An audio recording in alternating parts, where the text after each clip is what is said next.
Hi friends, मैं गीत स्वागत करती हूँ आपका मेरे चैनल हॉलीवुड इन हिंदी में। आशा करती हूँ आप सब अच्छे होंगे। फ्रेंड्स, आज हम द विचर सीजन 1 के एपिसोड 3 बिट्रेयर मून को एक्सप्लेन करेंगे। So let's dive in. कहानी शुरू होती है और हमें एक नई जगह तेमेरिया को दिखाया जाता है। यहाँ पर एक लड़का है जो घायल हालत में है। उस पर किसी मॉन्स्टर ने अटैक किया है। ये लड़का बताता है कि उस पर जिस मॉन्स्टर ने अटैक किया है वो वेयरफुल जैसा क्रीचर है। यहाँ पर रीमस नाम का एक आदमी होता है जो एक विचर है। इसके गले में एक लॉकेट है जिस पर वुल्फ बना हुआ है। ऐसा ही लॉकेट हमें गैरल्ट के गले में भी दिखता है। बेसिकली विचर के डिफरेंट स्कूल्स होते हैं और हर स्कूल का एक सिंबल होता है। इस लॉकेट का मतलब है कि गैरल्ट और रेमस ने सेम ही स्कूल से विचर बनने की ट्रेनिंग ली है। रिमस को तेमेरिया के लोग 3000 ऑरेंस ऑफर करते हैं उस मॉन्स्टर को मारने के लिए, जिसे रिमस एक्सेप्ट भी कर लेता है। वो लड़का जिस पर मॉन्स्टर ने हमला किया था वो अपनी चोटों की वजह से मारा जाता है। फिर रिमस उस मॉन्स्टर को मारने के लिए निकल जाता है, जहां हम देखते हैं कि रिमस की आंखें भी ब्लैक हो चुकी हैं क्योंकि उसने भी पोशन लिया है, जैसे गेराल्ड भी लेता है। ये पोशन आम इंसानों के लिए नहीं है क्योंकि ये उनके लिए जहरीला होता है। इसके बाद रिमस का सामना उस मॉन्स्टर से होता है, जहां वो मॉन्स्टर रिमस को मार डालता है। वहीं गेराल्ड को दिखाया जाता है जो एक सेक्स वर्कर के साथ होता है, जहां उसे पता चलता है कि जेस्किर के गाने असर कर रहे हैं। लोग अब गेराल्ड को जानने लगे हैं। जेस्किर के गानों में गेराल्ड ही हीरो होता है, तो शायद अब गेराल्ड की इमेज लोगों की नज़र में अच्छी हो जाए। वैसे ये तो हमें आगे ही पता लगेगा। यहाँ गेराल्ड को उस लड़की से रीमस के बारे में भी पता चलता है और ये भी पता लगता है कि टेमेरिया में एक मॉन्स्टर है जिसे मारने के लिए रीमस को पैसे दिए गए, पर उन लोगों के अकॉर्डिंग रीमस पैसे लेकर भाग गया। एक्चुअली उन लोगों को ये पता ही नहीं होता कि रीमस उस मॉन्स्टर के द्वारा मारा जा चुका है। गेराल्ड के पास ज़्यादा पैसे नहीं होते, इसलिए वो वहाँ पर अपना घोड़ा रोज गिरवी रख देता है। वो रोज को कहता है कि वो उसके लिए वापस आएगा। इसके बाद वो टेमेरिया के लिए मॉन्स्टर को मारने निकल जाता है। उसे वहाँ से पैसे कमाने की उम्मीद दिखती है। टेमेरिया के गेट पर एक बोर्ड लगा होता है जिसमें लिखा होता है टेमेरिया मॉन्स्टर्स का घर है और यहाँ का राजा बुज़दिल है। गेराल्ड इस शहर में पहुँचता है तो उसे पता लगता है कि यहाँ के लोग मॉन्स्टर से परेशान हैं और अपने राजा को मारने की सोच रहे हैं, क्योंकि उन्हें लगता है कि उनका राजा उन्हें मॉन्स्टर से बचाने के लिए कुछ नहीं कर रहा। और तो और उन्हें विचर्स पे से भी प्रॉब्लम है, क्योंकि जिस विचर यानी रेमस को उन्होंने मॉन्स्टर को मारने के लिए पैसे दिए थे वो उनके पैसे लेकर भाग गया।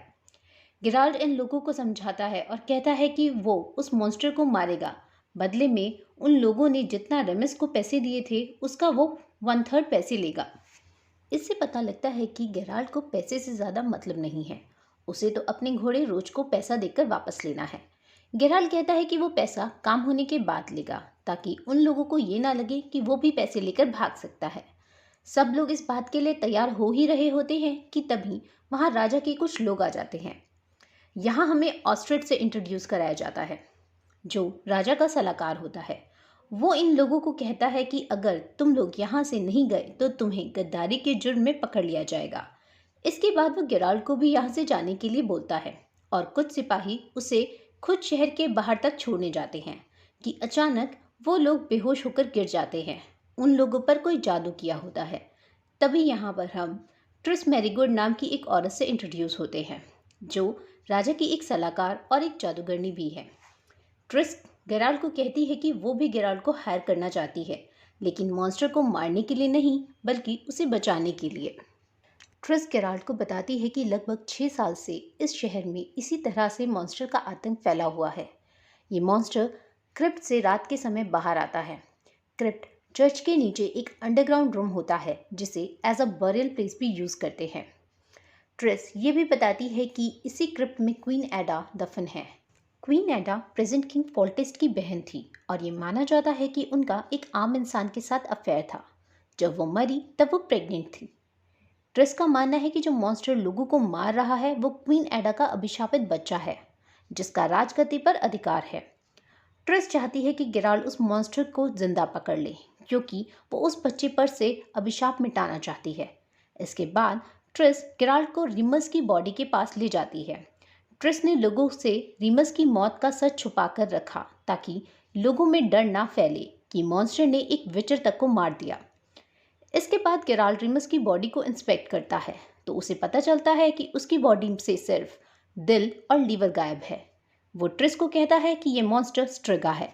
स्ट्रिगा बेसिकली अभिशापित मॉन्स्टर होती हैं और ये फीमेल ही हो सकती हैं जो शाप से बनती हैं। गेराल्ड को लगता है कि क्वीन एडा को किसी ने शाप दिया था, मगर ये शाप उसकी मौत से खत्म नहीं हुआ बल्कि उसके बच्चे को भी लग गया। स्ट्रिगा रात को ही शिकार करते हैं और दिन में अपनी कब्र में ही रहते हैं। नेक्स्ट हमें एरेटिजा ले जाया जाता है। यहाँ येनिफर और एस्ट्रेड इंटीमेट हो रहे होते हैं।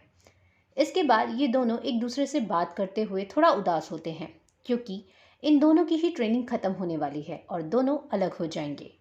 एस्ट्रेड को पुरानी इमारतों पर रिसर्च करने के लिए कहीं दूर भेज दिया जाएगा और येनिफर को एड्रन जाना होगा, जिस पर येनिफर एस्ट्रेड को कहती है कि अगर मैंने अच्छा काम किया और किंग विरफुल मुझसे खुश हुए तो मैं तुम्हें एड्रन बुलवा लूंगी और फिर हम साथ होंगे। किंग विरफुल एड्रन के राजा होते हैं। हमें आगे बताया जाता है कि जब जादूगरनियों की ट्रेनिंग कंप्लीट होती है तो उनका रंग रूप भी बदल दिया जाता है। उनकी सारी कमियों को हटा दिया जाता है और वो जैसी चाहे वैसी दिख सकती हैं। एस्ट्रेड येनिफर से इसके बारे में पूछता है तो येनिफर कहती है कि वो तो बस पुरानी डरी हुई येनिफर नहीं रहना चाहती। इसके बाद येनिफर उस जादूगर के पास आती है जो सबका रूप बदलता है। इसे एक तरह से डिज़ाइनर कह सकते हैं जो मेकओवर देता है। वो येनिफर से पूछता है बट येनिफर के दिमाग में कोई आइडिया नहीं होता।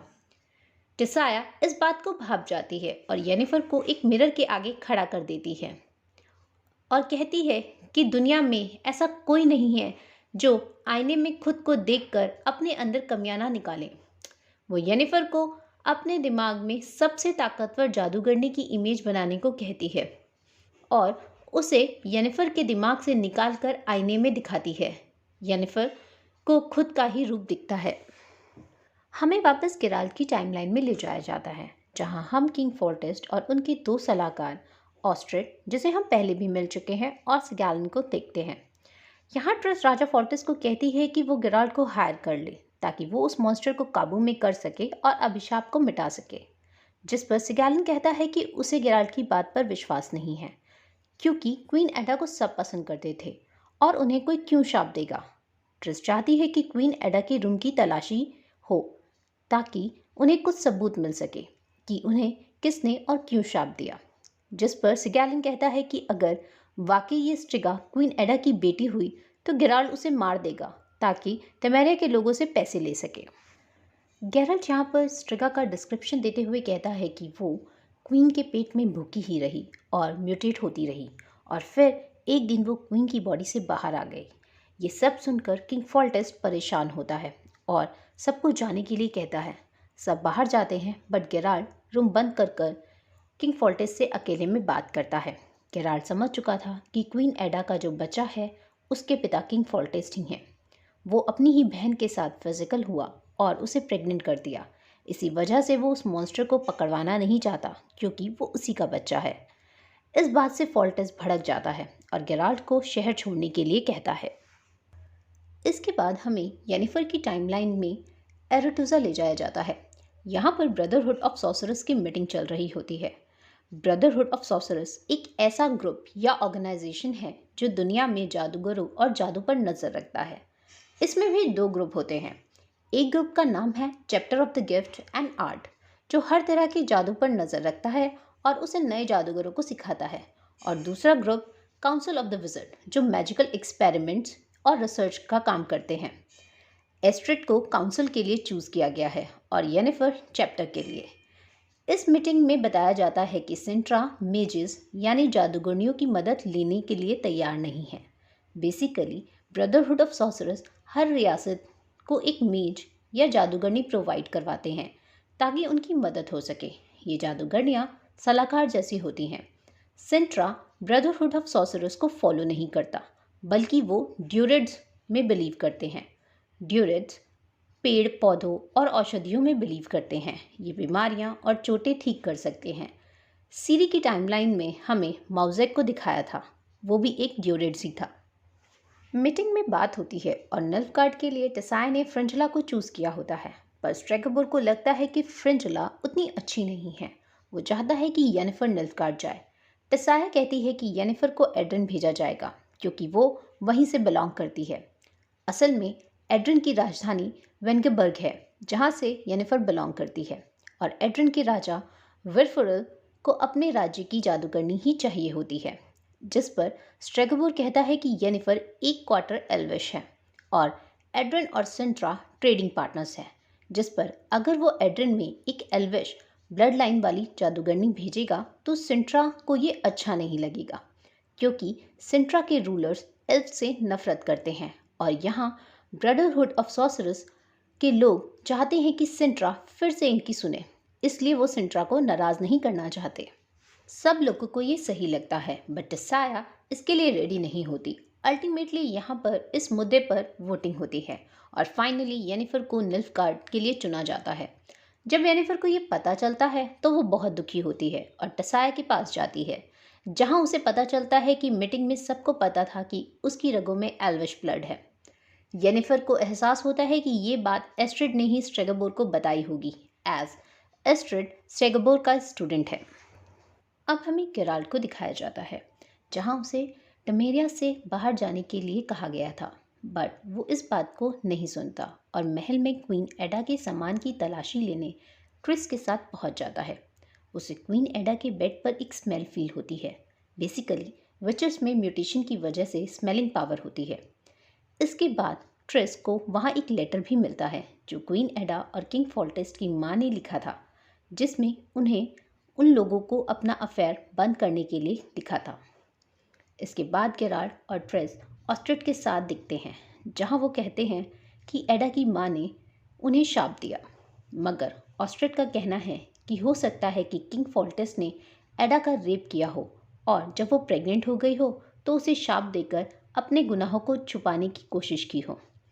गेराल्ट ये सब सुनता है और ऑस्ट्रिड के पास आकर कहता है कि एडा के बेड से तुम्हारी स्मेल आ रही थी। ऑस्ट्रिड और एडा का अफेयर चल रहा था, बट एडा अपने ब्रदर के साथ भी फिजिकली इन्वॉल्व थी। ऑस्ट्रिड को इस बात का पता था और उसने किंग फॉल्टेस्ट को अभिशाप दिया। फॉल्टेस्ट को तो कुछ नहीं हुआ, बट एडा के पेट में जो बचा था उसे ये शाप लग गया। इसी वजह से एडा की मौत हुई। ऑस्ट्रिड नहीं चाहता था कि क्वीन एडा का नाम बदनाम हो, इसलिए उसने ये बात छुपा कर रखी। फॉल्टेस्ट को तकलीफ में देखकर ऑस्ट्रिड को सुकून मिलता था। गेराल्ट ऑस्ट्रिड से अभिशाप को तोड़ने का तरीका पूछता है, बट वो बताने से मना कर देता है, जिस पर गेराल्ट उसे मुक्का मारता है और बेहोश कर देता है। नेक्स्ट हम एरिटेजा पहुंचते हैं, जहां एस्ट्रिड को पता लगता है कि येनिफर कहीं गायब है। वो एन्चेंटमेंट की सेरेमनी में नहीं होती, जहां नई जादूगरनियों को ब्रदरहुड ऑफ सॉर्सरर्स का हिस्सा बनाया जा रहा होता है। एस्ट्रिड येनिफर को ढूंढता है और वो उसे मिल भी जाती है, जहां वो एक नकली पेपर रेडी कर रही होती है, जिसमें वो अपने नकली पिता की नेचुरल बॉर्न डॉटर है ये लिख रही होती है। एस्ट्रिड उसे समझाता है कि इससे वो ब्रदरहुड को बेवकूफ़ नहीं बना सकती। येनिफर को एस्ट्रिड पर गुस्सा आता है, क्योंकि उसी ने स्ट्रेगोर को बताया था कि येनिफर की बॉडी में एल्विश ब्लड है। एस्ट्रिड येनिफर से माफ़ी मांगते हुए कहता है कि स्ट्रेगोर ने उसे मैनिपुलेट किया था और ये उसका टेस्ट था। इसके बाद येनिफर एस्ट्रिड को कहती है कि तुम स्ट्रेगोर को जाकर कहो कि तुमने उसे झूठ बताया। एस्ट्रिड कहता है कि अब इसका कोई फ़ायदा नहीं है, क्योंकि एन्चेंटमेंट हो चुका है और येनिफर को निल्फ गार्ड के लिए सेलेक्ट कर लिया गया है। एस्ट्रिड कहता है कि उसे रिसर्च में एक जॉब ऑफर हुई है और वो येनिफर को अपने साथ चलने को कहता है, और अब उसे जादूगरनी बनने की भी ज़रूरत नहीं होगी और वो दोनों साथ रह पाएंगे। पर येनिफर कहती है कि ऐसा करना स्लो सुसाइड होगा। येनिफर ने बहुत मेहनत की है यहाँ तक पहुँचने में और अब वो ये सब खोना नहीं चाहती। उन दोनों में बहस होती है और at the end Astrid Jennifer को कहता है कि तुम सिर्फ इसलिए गुस्सा हो क्योंकि तुमने अपना खूबसूरत बनने का मौका खो दिया है। येनिफर ये सुनते ही गुस्से में आ जाती है और वहाँ से सीधा उसी जादूगर के पास जाती है जो सबका रूप बदल सकता है। उधर हम देखते हैं कि बॉल डांस के लिए सब रेडी हैं और डांस शुरू हो गया है, जहाँ सब जादूगरनियाँ अपने अपने अलॉटेड किंग्स के साथ डांस कर रही होती हैं। यहाँ हमें यंग फॉल्टेस्ट और यंग एडा अपनी माँ के साथ दिखते हैं और यहाँ फ्रिंजला किंग विरफुरल जो एड्रिन के राजा हैं उनके साथ डांस करते हुए दिखती है, जहाँ किंग विरफुरल को फ्रिंजला खास पसंद नहीं आती और वो कहते हैं कि फ्रिंजला को तो डांस भी करना नहीं आता। हम फिर से येनिफर को देखते हैं, जहाँ वो जादूगर येनिफर को कहता है कि उसे उसका रूप बदलने के लिए कुछ समय चाहिए, एज उसे कुछ जड़ी बूटियाँ रेडी करनी होगी ताकि येनिफर को कम दर्द हो। जिस पर येनिफर कहती है कि उसे कोई जड़ी बूटी नहीं चाहिए, एज पार्टी शुरू हो चुकी है और उसे जल्दी से वहाँ पहुँचना है। उसके बाद ये जादूगर येनिफर को कहता है कि हर चीज़ की कीमत होती है। इस प्रोसीजर के बाद तुम अपनी माँ बनने की क्षमता खो दोगी। येनिफर उसके लिए राज़ी है। इसके बाद येनिफर उसे कहती है कि मैं अपनी आँखें और अपने हाथ पर जो ये काटने के निशान हैं उसे नहीं बदलना चाहती। ये वही निशान होते हैं जब येनिफर ने एरेटुजा में अपनी जान देने की कोशिश की थी। इसके बाद प्रोसीजर शुरू होता है और वो जादूगर येनिफर के यूट्रस को बाहर निकालकर उससे एक इंक तैयार करता है, जिसे वो उसकी बॉडी पर वहाँ लगाता है जहाँ से येनिफर का रूप ठीक हो सके। वो उस इंक को उसकी रीढ़ की हड्डी पर भी लगाता है और हम देख पाते हैं कि वो जहाँ उस इंक को लगाता है वहाँ से जलने जैसे निशान शुरू हो जाते हैं और येनिफर की रीढ़ की हड्डी सीधी होने लगती है। येनिफर दर्द से चिल्ला रही होती है। इसके बाद सीन पार्टी में शिफ्ट होता है, जहाँ हमें येनिफर का बदला रूप दिखता है। वो बहुत खूबसूरत हो चुकी होती है और पार्टी में वो किंग विरफुरल के पास जाकर अपना इंट्रोडक्शन देते हुए कहती है, आई एम येनिफर ऑफ वेंगेबर्ग। तसाया इंटरप्ट करने की कोशिश करती है, बट किंग विरफुरल को येनिफर पसंद आ जाती है और वो दोनों डांस करना शुरू कर देते हैं। फ्रिंजला और बाकी ब्रदरहुड के मेंबर्स को गुस्सा तो बहुत आता है क्योंकि येनिफर ने अपनी पोजीशन फ्रिंजला से वापस ले ली होती है, पर वो कुछ नहीं कर पाते और येनिफर एड्रिन के राजा की सलाहकार बन जाती है। इसके बाद हमें गेराल्ड को दिखाया जाता है, जो टेमेरिया के पुराने कैसल के बाहर खड़ा है, जहाँ किंग फोल्टेस भी होते हैं, जो गेराल्ड से कहते हैं कि क्या वो उसकी बेटी को बचा पाएंगे, जिस पर गेराल्ड कुछ नहीं कहता और अपनी पॉकेट से एक ब्रोच निकालकर फोल्टेस को देता है। ये ब्रोच रेनफ्री का था, जिसे गेराल्ड ने फर्स्ट एपिसोड में ना चाहते हुए भी मार डाला था। वो ये ब्रोच फोल्टेस को देते हुए कहता है कि अगर तुम्हारी बेटी बच गई तो तुम उसे ये दे देना। गेराल्ड को रेनफ्री को मारने का दुख था। उसके अंदर रेनफ्री के लिए स्ट्रॉन्ग फीलिंग्स थी। फोल्टेस गेराल्ड को कहता है कि उसे गेराल्ड से जलन होती है क्योंकि वो प्यार फील नहीं कर सकता। प्यार से लोगों को दुख होता है। हमें बताया गया है कि विचर इमोशनलेस होते हैं, बट हम ये भी देख पाते हैं कि गेराल्ड ऐसा नहीं है। नेक्स्ट सीन में गेराल्ड महल के अंदर होता है, जहाँ ऑस्ट्रिड क्वीन एडा के बेड से बंधा होता है। यहाँ गेराल्ड ऑस्ट्रिड से पूछता है कि शाप को कैसे मिटाया जाए, जहाँ ऑस्ट्रिड पहले तो उसे बताने से इनकार कर देता है, बट जब उसे रियलाइज़ होता है कि अगर उसने शाप का तोड़ नहीं बताया तो गेराल्ड उसे मरने के लिए छोड़ देगा, तब वो गेराल्ड को बताता है कि उसने एक जादूगरनी मिली थी जो ब्रदरहुड ऑफ सॉर्सरर्स से छुपकर जादू करती थी। उसने उसे एक लैम्प की बलि देकर उसके खून से नहाने को बोला था और उसे ये काम रात को शुरू करना था और सुबह तक इसे करते रहना था। सूरज उगने के साथ मुर्गा 3 बार बांग देता, तब जाकर ये जादू पूरा होता। गैरल को पता चलता है कि उस मॉन्स्टर को कैसे ठीक करना है। उसे स्ट्रेगा को दिन की रोशनी में बाहर लाना होगा। इसके बाद गैरल अपना पोशन लेता है और रात होते ही स्ट्रेगा आती है, जो पहले बंधे हुए ऑस्ट्रिड को अपना शिकार बनाती है। इसके बाद गेराल्ड उसे सिल्वर चेन से बांधने की कोशिश करता है, बट वो उसे भी तोड़ देती है। इसके बाद गेराल्ड मैजिक साइन यूज़ करता है।